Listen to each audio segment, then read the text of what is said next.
Welcome to another episode of Successful Author Interviews. And I am super excited to bring this conversation to you guys. As you know, I'm your host, Lindsay Bivens, and I have none other than Dr. Kenshara Cravens-Knoxson.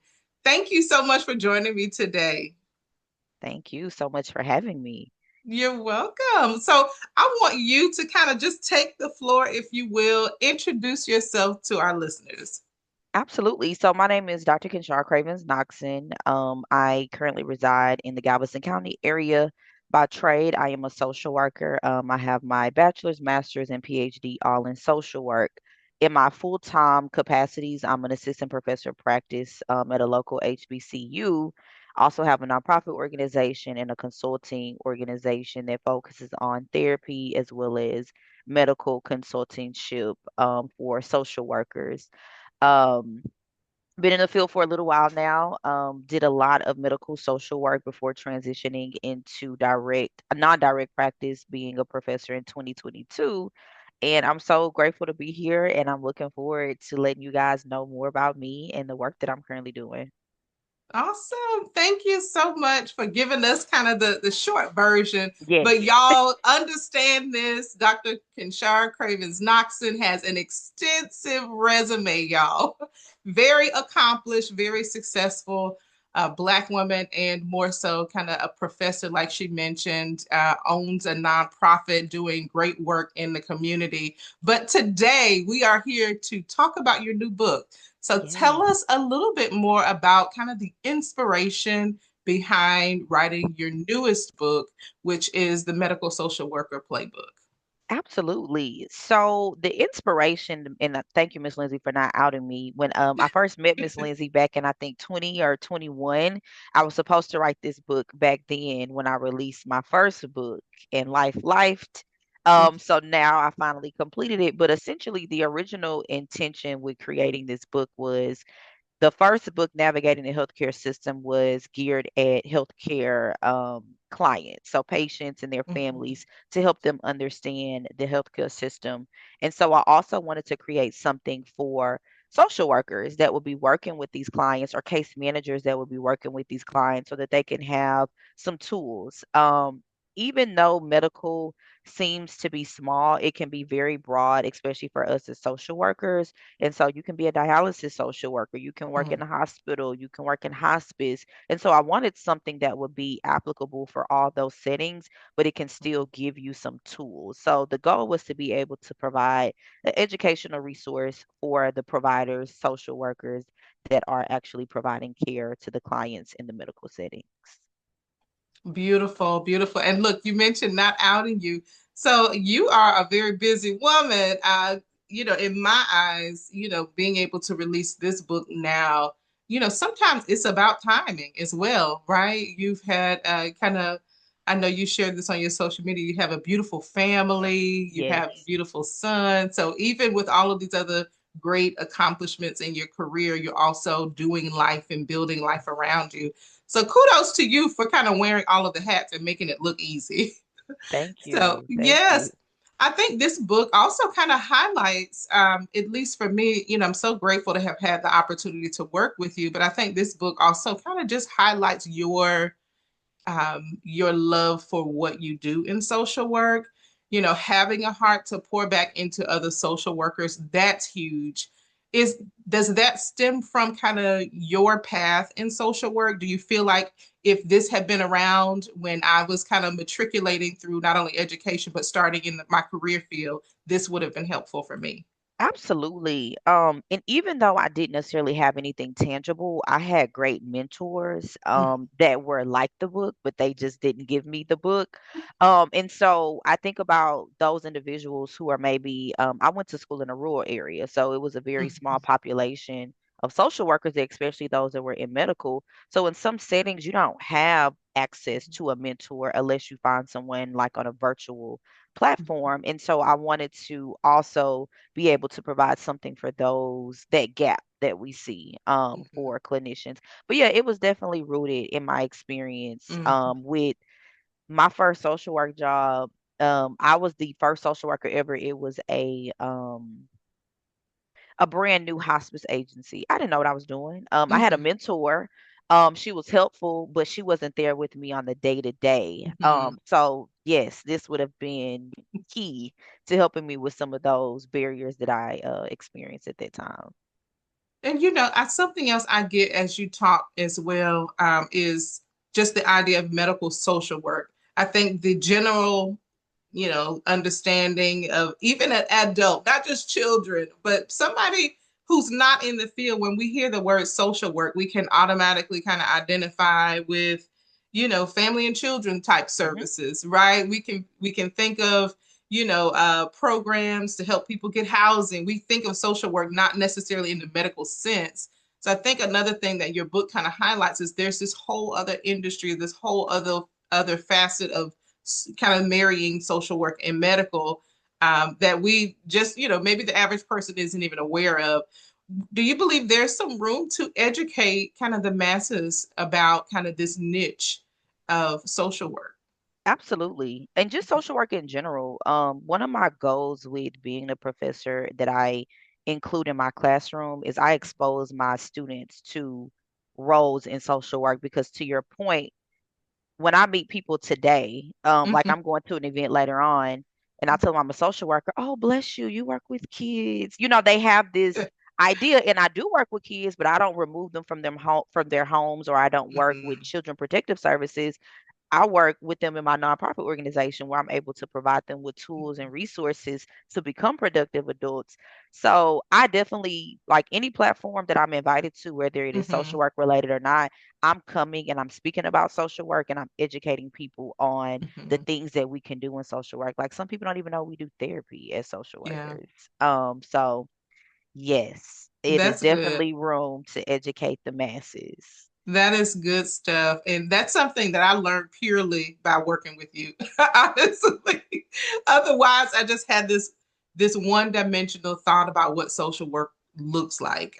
So thank you so much for sharing this again with our listeners, being able to educate them. And I imagine, I talked to someone recently. I met a young lady. Well, I don't want to say young lady. I want to say she might have been kind of my age in the 40 plus crew. But I met a woman my age, right?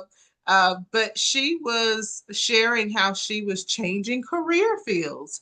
That she was Mm, like in the beginning of changing her career path, and just talking through how with AI recently, kind of how it's coming in and disrupting certain industries, and she was shifting her career to something that was more medical related.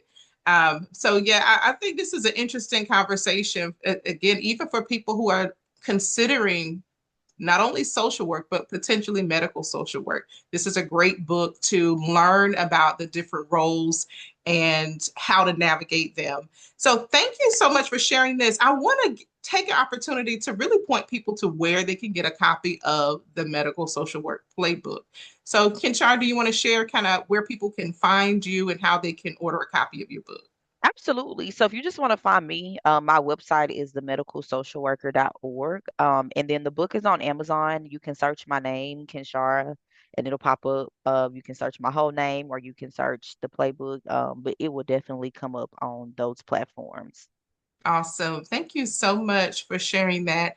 And let's do something kind of light and fun. So I want to do kind of a quick lightning round, if you Okay. will. Okay. So, really quick, can you share with us your favorite book and author? Yes. I may have to look up the author, but it is a book that was written by a therapist called Set Boundaries, Finding Your Inner Peace. And it's really like a self-help book in a sense. And I really enjoy those like empowerment style books. So I have probably reread that book about 5 times now. So that is my favorite book. Awesome. Look, I know this is supposed to be a lightning round, so we're going to come back to that book real quick Okay. afterwards. What is your most memorable personal growth experience and what did you learn? Oh. I have this one client that always sticks out to me, and this was in my first ever job. I worked in a rural area, went to college in a rural area. This was a client who needed a water well. His water well had broken, and he was disabled. He was a younger guy, but he had been medically ill for pretty much his whole adult life. Didn't have the resources, and I literally called 100 companies until I finally found one company that were willing to do it for free. Wow. And so that was one of those moments where I was like, "Oh my God!" As a social worker, it's a lot of resilience that comes with the work Mm, that we do. So that was like my aha mm. moment to make sure that I stay resilient for myself and for the clients that I worked with. Oh, that's so good. I love it. I love it. I love it. Okay, ways you give back. Oh, so definitely within my nonprofit organization, none of my services have a cost associated with it. So the kids are able to receive the information and the resources that we provide them for free. The families are, and then we also, like we just did a back to school event. We do a Christmas event, and we try to at least quarterly do like community focused events where we're giving away gift cards, giving food, giving resources that the community needs. So that's my main way at this point of giving back. That's huge. That's awesome. And again, kind of the best way for people to reach you if they want to connect with you, if they want to be mentored by you, if they want to learn from you, kind of in a consulting or mentorship type of capacity, how can they reach you for that? Email, website. So, my email associated with the website that I shared is going to be info at the medicalsocialworker.org. You can find me on my websites. You can find me on social media, Kenshara Cravens. So those are all the platforms that individuals can find me in, and Mhm. everything comes to my phone. So I can definitely reach out and find you guys if you want to reach out and connect. Awesome. And now this one is going to be, I'm eager to hear you share something new because you always have something else coming. So, what is next for you, Dr. Kinshara Cravens-Knoxson? Ooh, so myself and this wonderful publishing company owner, we are working on a collection of books. So within this next 2 years, I'll be putting out about four more books in different spaces. So definitely stay tuned. Follow me on social media platforms to kind of see those announcements about those things. But yeah, I'm done with school. I feel like I have some time. I feel like I'm Mhm. adjusting to mommyhood now. So I wanted to do this project, and thankfully, Miss Lindsay has decided to work with me on this, and I'm excited. Awesome. Thank you so much. And when I tell you that is a huge, huge thing coming down the pipeline, the idea, even just having the forethought, but I think that is synonymous with the kind of person that you are. And I Absolutely. know, I've been really careful to call you by your full name, but I've kind of leaned all the way to calling you Dr. K is what how I refer to you affectionately. But I want to say that working with you has been such a pleasure. Um, you know, I'm so thankful for every author that I have an opportunity to work with, but there are those that kind of shine brighter, from the sense of your, just your professionalism. You have a certain, getting to the, let's get to what we need to do kind of thing, tactical in a sense of working through things. But that is so refreshing. And I want to just share that with you as I listened to you talk about how you moved through your nonprofit organization, even kind of early on when you shared, um, your memorable growth moment with, someone, one of your clients as a medical social worker. Like, I think that there's this common thread between all of the things that you do that highlights kind of your resilience, your desire to be helpful. Even with this book, the Medical Social Worker Playbook, like at the root of it, it is to help others. So it's been Absolutely. an honor, yes, to work with you and to just continue working with you on new projects in the future. So with that, I want to make sure, we kind of just leave space for you to share any final thoughts. I think you have a book signing coming up too, right? Yes, yes, Yes. Awesome. Do yes. you want to share more details about the Sure, book signing? sure, absolutely. So my book signing will be actually in 2 Sundays from now on the 21st of September from 2 to 5. If you are in the local Galveston County area, it's going to be at Front Porch Coffee, which is located in Texas City. I'm excited. I'll have some copies there. When you guys can get signed copies, I'll go over like an overview of the book and even read some chapters. We'll have some refreshments, and you can grab some coffee from the coffee shop as well if you would like. So yeah, I'm really excited to do this and more educate more people. Awesome. Thank you so much again just for spending a little bit of time with us today. Again, thank you guys for tuning in and learning more about Dr. Kenshara Cravens-Knoxson and more importantly about her new release, the Medical Social Worker Playbook. You can get your copy today on Amazon.com. You can search for her name, the book, or you can find the link in this video. Again, this has been another episode of successful author interviews, and we can't wait to bring another interview to you guys very soon. Until next time.